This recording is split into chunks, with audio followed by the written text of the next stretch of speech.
To understand why Japan's economy stopped growing, we need to go back to the moment when Japan had almost nothing at all. In 1945, the Second World War ended with Japan in ruins. Entire cities like Tokyo and Osaka were burned to the ground.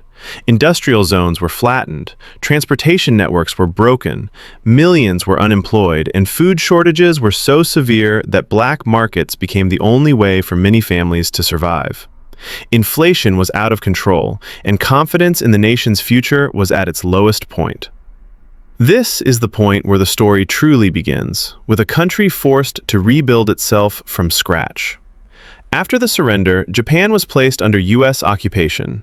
And whether one agrees or disagrees with the occupation policies, one fact is clear: it completely reshaped Japan's economy. The government dismantled the old zaibatsu monopolies, huge family-controlled corporations that dominated the pre-war economy.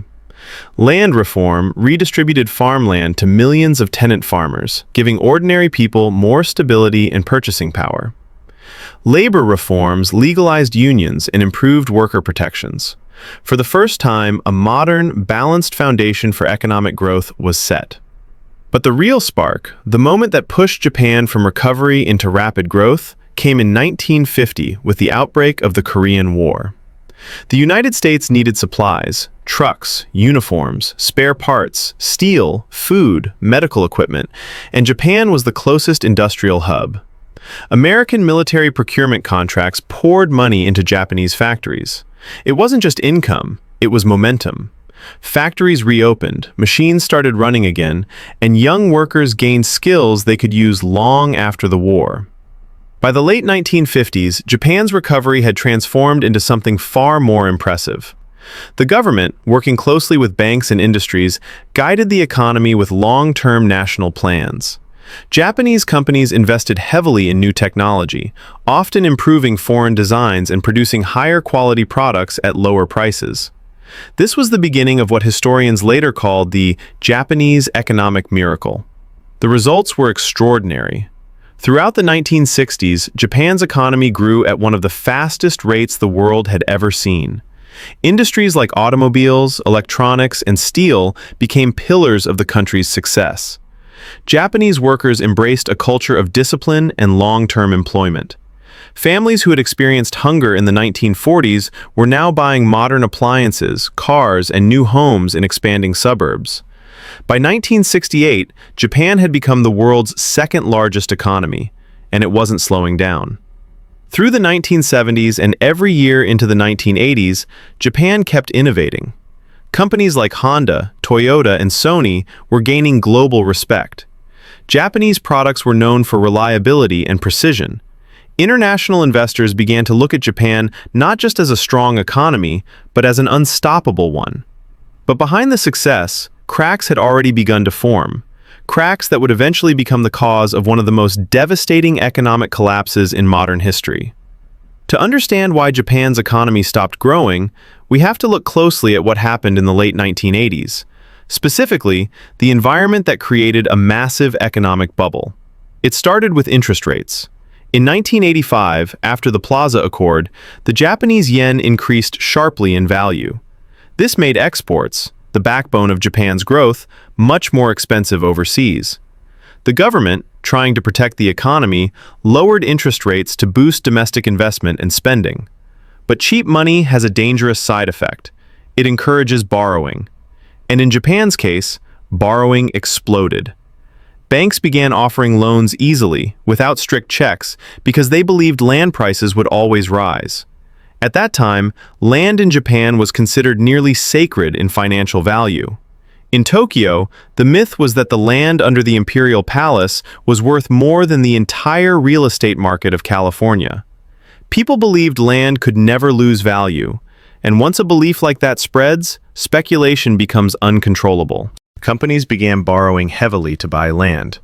Individuals bought land not to live on it, but because they believed they could sell it for more later. Banks kept lending because the rising land values made it look like everyone was becoming richer. In effect, the entire financial system was floating on the idea that land prices would go up forever. Stock prices also surged. Even companies with low profits saw their market value skyrocket simply because investors assumed Japan's growth would never slow down. Foreign observers started predicting that Japan might eventually surpass the United States. Fortune magazine famously compared Japan's unstoppable economic engine to a new global superpower. But bubbles always burst, and Japan's was built on some of the most fragile assumptions imaginable. In 1989, concerned about overheating, the Bank of Japan raised interest rates. The effect was immediate.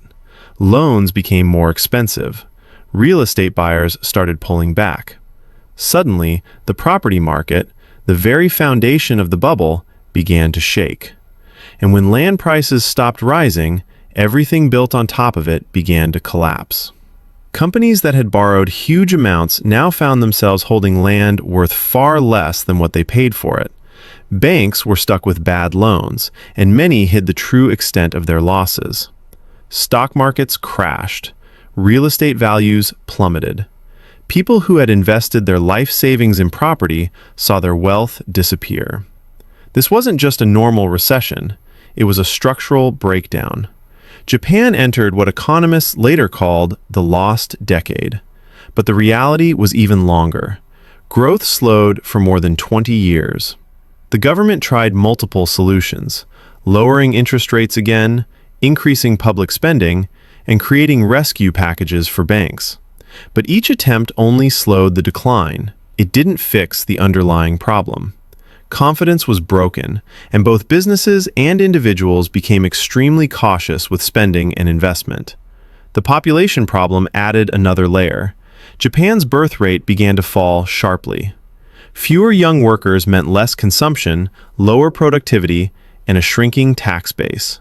Combined with an aging population, healthcare costs rose, pension costs increased, and the long-term strain on the economy became heavier. By the 2000s, Japan was still a wealthy and technologically advanced country, but it was no longer growing the way it once did. The economic miracle had slowed permanently, not because Japan stopped trying, but because the conditions that had supported its rise could no longer be repeated. In the end, Japan's economy stopped growing for three major reasons: a speculative bubble built on unrealistic beliefs, a banking crisis that took a decade to repair, and long-term demographic changes that reduced the nation's economic momentum. Japan remains a powerful and innovative country, but its experience stands as one of the clearest warnings in modern economic history. Even the strongest economic miracle can collapse when growth becomes dependent on speculation instead of sustainable foundations. And that is the true story of why Japan's economy stopped growing. Not a simple slowdown, but a long, complicated chain of events stretching from the ashes of World War II to the pressures of an aging society today.